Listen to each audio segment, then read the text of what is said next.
Hey guys, what's going on? Landon here, and welcome to the long overdue 4th episode of the Revenge Me series, The Vengeance. So in this series, I do revenges on people that invaded me, and this time I'm about 1,000 trophies higher than the last episode. So we're going to start off with this raid. It's going to be on Magnusus. So the first time, I'm going to be using the Go Life strategy for most of this video. So the first point of this strategy is to draw the clan reinforcement troops. And of course, this guy has to have level 6 wizards, which are extremely effective in the clan castle. Because unlike the level 6 archers, I cannot just take them out with one level 5 lightning spell, which is going to make it a lot tougher. So then the next point, I'm going to try to go for the highest quantity of defenses that are important to take out, like the Inferno Towers, and that is closest to the Town Hall, so I can at least grab 2 stars. Because when you're raiding at this high trophy level, 3 stars is very hard to get. So you're going to try to get 2 stars every raid, and that's very effective.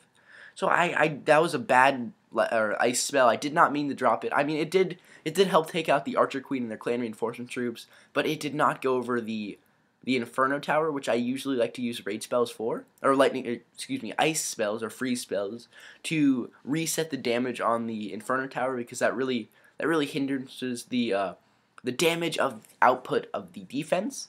And of course, if you guys saw, my PEKKAs were not smart at all and went to the top of this guy's base, even though that was pretty darn stupid. I mean, if they stayed with my golems and stayed in the right area of the base, I think I could have easily gotten 3 stars. This guy had a pretty weak base, not gonna lie, didn't love it, but still gonna be pretty effective, even though the PEKKAs had to be stupid and just running off in the outskirts of the base.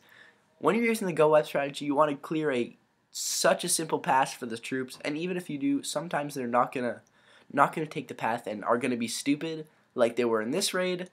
And you guys will see that I'm gonna be a little frustrated with my troops throughout these raids, but they do turn out pretty well. And yeah, I like this episode. So guys, that was the first raid. Basically, gonna finish off 68%. And I just dropped the wall breaker for no reason. This P.E.K.K.A is gonna get killed by the Inferno Tower right there and the Expo. So still got 13 trophies, 189k, Elixir. Pretty good first raid. Hopefully it gets better throughout the raids. Got 3 more coming up. Alright, here's my base, and now we're going to the next raid, all full troops again, and this time we're going to take on Psycho. Let's see if we can find him. There he is. He actually lost when he was raiding my base, and he gave me 29 trophies. So let's see how many more trophies we can take from this guy. Why I attacked him is because he had a pretty good base. It's really upgraded. He got level 3 expos. They're pointed up. Inferno Tower's right there. But if you see the trophies, I get 35 if I 3-star him, which is quite a nice amount. That's why I like revenges so much, because if you're trying to go up on trophies really fast, and higher levels attack you, which a lot of times, I'm in Crystal 1, so a lot of times the Master 3 people and really high Master 3 people are going to be attacking me. So if I re-attack them and I do a good raid on them, I'm going to get a ton of trophies, and it's going to really help me boost my trophy count. So right here, I'm just going to drop my golems and hope that they went right through, but both of my golems decided to be stupid. But this time, my P.E.K.K.As decided to be smart, so don't really see how that works, but now my golem, if you guys saw that, my golem thought about being smart. He wanted to come over, and then he decided to be stupid again, of course.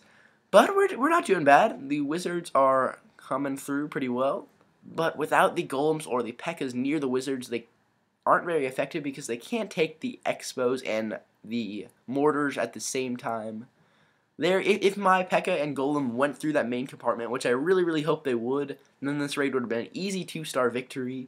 But unfortunately, they went up through the top little compartment of this guy's base. This guy has a pretty effective base. I like it. Not a huge fan of it, but it did work pretty well against me. I'm only going to manage to grab 1 star in this because, I don't know, I didn't do that good of a job clearing a path for my troops. I thought my golems were going to go straight in the middle compartment, which I thought they would because it was the closest defense, or at least I thought it was. But apparently they did not. So that's how this raid's going to end. I got a wizard left and 1 archer.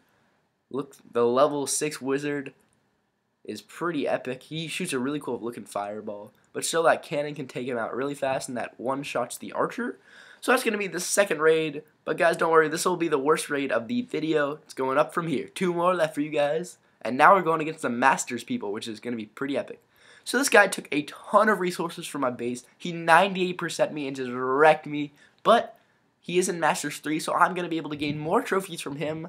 So hopefully I get a little bit of revenge. And of course, this guy has level 6 wizards, which is going to be extremely annoying again because my lightning spell will not be able to get rid of them, and they're going to do more damage to my troops. But I'm going to be able to take out, I think that was a pretty good lightning spell. I took out a good chunk of them, but there's still like 4 of them at half health. So for this raid, I'm just going to really send all my troops in a kind of a line, then get my wall breakers to clear a path, and hopefully they go in the middle this time and aren't stupid as anything. So I'm just going to drop a rage spell to help boost the damage output on the golems and the wizards. And as soon as he dropped that air defense, I'm going to drop my clan reinforcements. I have a level 3 dragon in there. And now my P.E.K.K.A.s are actually, or at least one of my P.E.K.K.A.s was smart, went right in the middle. Then I dropped a freeze spell to just shut down those 2 X-bows because they were doing a ton of damage to my troops, and it did shut down the Inferno Tower as well. So there, I just dropped one more rage spell just so my dragon could do some damage to the Town Hall, which unfortunately it did not do anything, didn't even touch it. So there I am, I'm just watching, I'm praying that my wizards are going to be able to take out this Town Hall. I'm like, they got this, they're doing a ton of damage. I wish I didn't use that rage spell on the dragon before, because I would easily have gotten a 2-star right here. But look at this, look at the Town Hall, look at that HP. That is so close to dying. That's one hit from a freaking anything. That's one hit from a level 1 archer. I mean, come on, it's so close. And there, my troops are just going around the outside being super smart, but then a miracle happens. Something crazy happens right here, guys. My troops decide to be smart. I don't know why, but something happens that they're just gonna have a change of heart. There you see my P.E.K.K.A. and my 2 wizards are gonna decide, wait, maybe we should go back for the main compartment of this guy's base. And there you see my P.E.K.K.A. is just gonna go right through. My 2 wizards are gonna follow, take out that mortar. And there it is. One shot in the Town Hall secures me a 2-star, 87% victory. Thank you guys for finally being smart. And I get 200k of each resources and 24 trophies, which is way more than he got from me, or at least I think. So definitely got my vengeance on this guy. That's what you get for 98%ing me, dude. Don't do it again, or I'm coming for you again. And I do get a 100 gem bonus, which is quite nice. The Supercell in the latest update has given more challenges, and I get some free gems. And I actually get 1,000 gems if I get it to Masters League, so I'm really excited about that. Alright, now our last raid. This guy 3-starred me, but again, he is in Masters 3. This was the first 3-star I've gotten in such a long time, so I was pretty pissed off. But look at the trophy output I can gain. 41 from a 3-star victory. That is insane. So this guy had a little hole in the base that I could just drop my troops in. So first I'm going to drop my king and queen in just to get a little feel if there was any bombs or anything to try to clear that out. See if that was on purpose, but I don't think it was. So then I dropped my golems and my P.E.K.K.A.s and drew a hole in the base, the main compartment, with my wall breakers. And then I dropped a freeze spell to freeze up the Inferno Towers. So there you see my P.E.K.K.A.s are just going to go the right way this time. So this was 2 raids in a row when my troops weren't total dumbasses. And they got a 1-star. But right now I'm thinking, okay, I got 1 star, but I doubt I'm going to be able to do anything else with this because I have basically all my troops dead right now. Except my 2 golems and 3 wizards up top. If the wizards stayed all behind, I was sure set they were going to. But my wizards had to go off to the right and kill themselves. That was quite fun.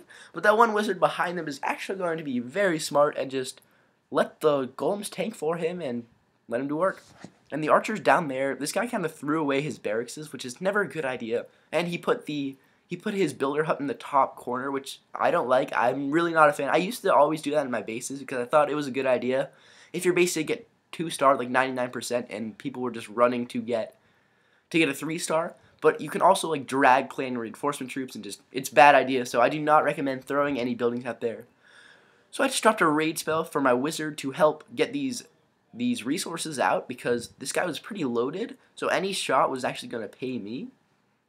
So fortunately, my wizard was actually going to be able to do a ton of damage, and I secured a 2-star victory against this guy, which is pretty epic. I didn't 3-star him, but still, he was in Masters League, so I'm going to get a ton of trophies. Let's see how many I get. So I got a bunch of resources as well. This was a good raid. Didn't get that massive 2,000 Dark Elixir. I probably should have dropped my lightning spell, but I didn't think about it. That's another really good tip if you want some free Dark Elixir. You just drop your lightning spells on a high level base, and they're going to get a bunch of Dark Elixir. So we got 27 trophies. That is so epic. I haven't got 27 trophies in quite a while. That's what you get from revenging, guys. So if you guys are trophy pushing, going really hard, I really recommend doing some revenge battles because they're a ton of fun. You get your vengeance on this guy that kicked your ass, and you want to kick his ass. So it's a lot of fun, but still 23 trophies away from Masters 3. Really, really epic. Hope you guys enjoyed this video. If you did, make sure to smack that like button. Show the series some support. Thank you guys so much for watching. And make sure to check out my channel for some more awesome content. Hopefully my next video is me doing a Let's Play in Masters League, seeing what that's all about. So, thank you guys so much for watching again. See you all later. Bye-bye. We going.